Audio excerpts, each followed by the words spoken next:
diamo subito la parola a Yolanda Gentile, presidente dell'associazione VADA, che ci racconta una esperienza innovativa, l'esperienza dei podcast proprio realizzata dall'associazione VADA Civitas Vitae. Tra l'altro esperienza che rientra a pieno titolo nel progetto Regione Veneto nella parte di rimodulazione a seguito del lockdown.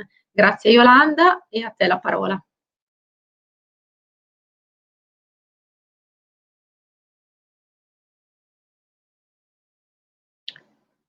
Ok, vedo le slide, vediamo se Yolanda... Buongiorno, spero che mi sentiate.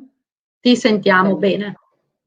Bene, il titolo del mio intervento è quello che avete visto nella prima slide, rimanere vicini anche quando si è lontani. È un titolo che potrebbe andare bene per tutti, quelli che stanno bene, quelli che stanno in famiglia, quelli che sono lontani, ma noi adattiamo questo titolo ad un'esperienza che abbiamo fatto proprio con il lockdown. Dunque, io sono presidente dell'Associazione Volontari Amici degli Anziani e noi ci occupiamo prevalentemente degli anziani che sono inseriti nelle residenze sanitarie assistenziali della Fondazione Opera Immacolata Concezione. Dunque, quando noi facciamo parte dell'associazione e praticamente cominciamo a fare, tessere una relazione di aiuto con gli anziani che sono nelle residenze. Scusate. Questi anziani naturalmente non sono della terza età, ma possono essere anche della quarta e della quinta età. Sono anziani ormai che hanno vissuto la loro vita, hanno dovuto ritrovare la forza di reinserirsi in un ambiente sconosciuto e quindi la nostra presenza all'interno della fondazione, delle residenze, è una presenza abbastanza importante, in quanto i bisogni primari e anche quelli sanitari vengono soddisfatti in maniera egregia da tutto il personale della fondazione, ma la solitudine, come diceva qualcuno che mi ha anche preceduto, è un qualcosa contro la quale bisogna combattere. La giornata è lunga, il tempo è dilatato, gli anziani hanno bisogno di avere accanto delle persone amiche che abbiano il tempo da dedicare a loro. Dunque, da febbraio, dal 22 febbraio, noi praticamente siamo rimasti fuori, al di fuori delle residenze.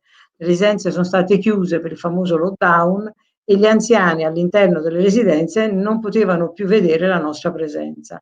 Qui è come se ci fosse caduto un mondo addosso, perché dovevamo reinventarci il modo di creare una relazione con loro.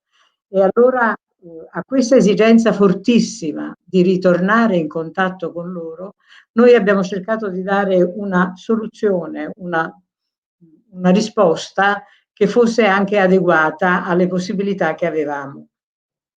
Molti di noi sono molto attivi con l'uso dei mezzi tecnologici, ma non tutti.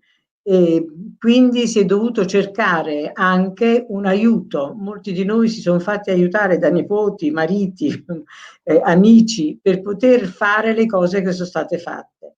Che cosa abbiamo pensato di fare? Abbiamo pensato di creare dei podcast con degli audioracconti semplici.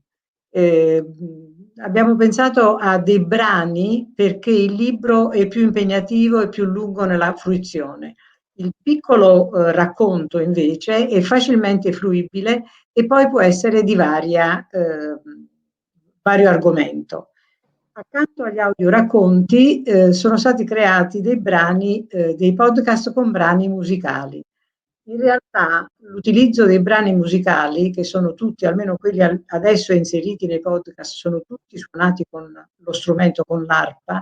In realtà questi brani noi li abbiamo creati prevalentemente per gli anziani molto più fragili, quelli cioè che sono allettati o quelli che magari sono in quella che si dice in una condizione di stato vegetativo o minima coscienza. E infatti questi brani sono stati consegnati ai dipendenti delle strutture che a loro volta li hanno fatti ascoltare agli anziani. naturalmente questi brani sono stati registrati da chi? Dai volontari, quindi quelli che già sapevano utilizzare gli strumenti si sono messi in gioco e hanno creato questa sfida di poter fare dei video o di poter fare degli audio da poter consegnare ai nostri amici, con i quali non avevamo la possibilità di entrare in contatto. Come vedete, il primo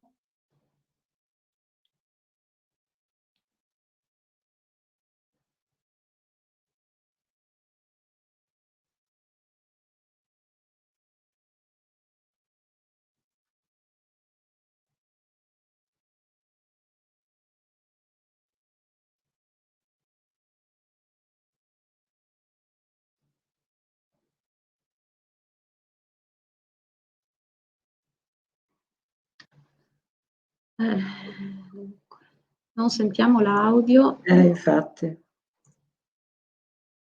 Vediamo se la regia ci aiuta.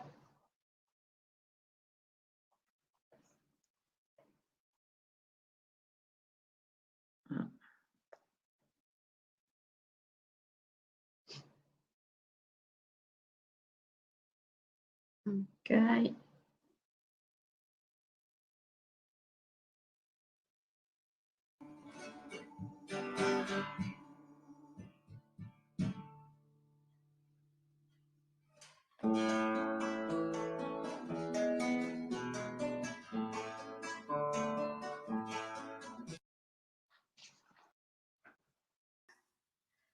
La donna esitò un attimo e, chinando la testa, cercò nel suo portafoglio un pezzo di carta.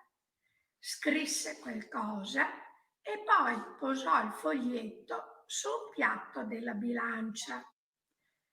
Gli occhi del padrone e del sacerdote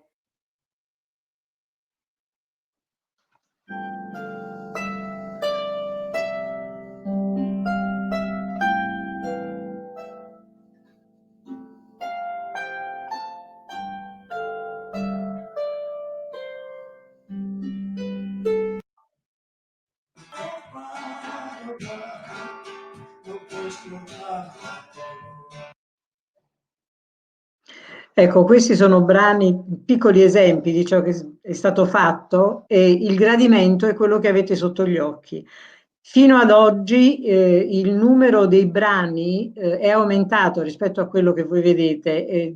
Abbiamo circa 170 brani che ancora devono essere caricati e ci sono naturalmente persone, il numero è di 460 persone che hanno scaricato i brani e li hanno ascoltati. Se noi diamo uno sguardo a questa che è l'immagine del gradimento, voi vedete che ci sono dei mesi nei quali l'ascolto sia dei brani che della musica è stato maggiore. Innanzitutto è proprio i mesi della primavera e i mesi estivi per la musica sono stati quelli meno ascoltati e poi si è ripreso di nuovo l'ascolto sia dei brani che della musica.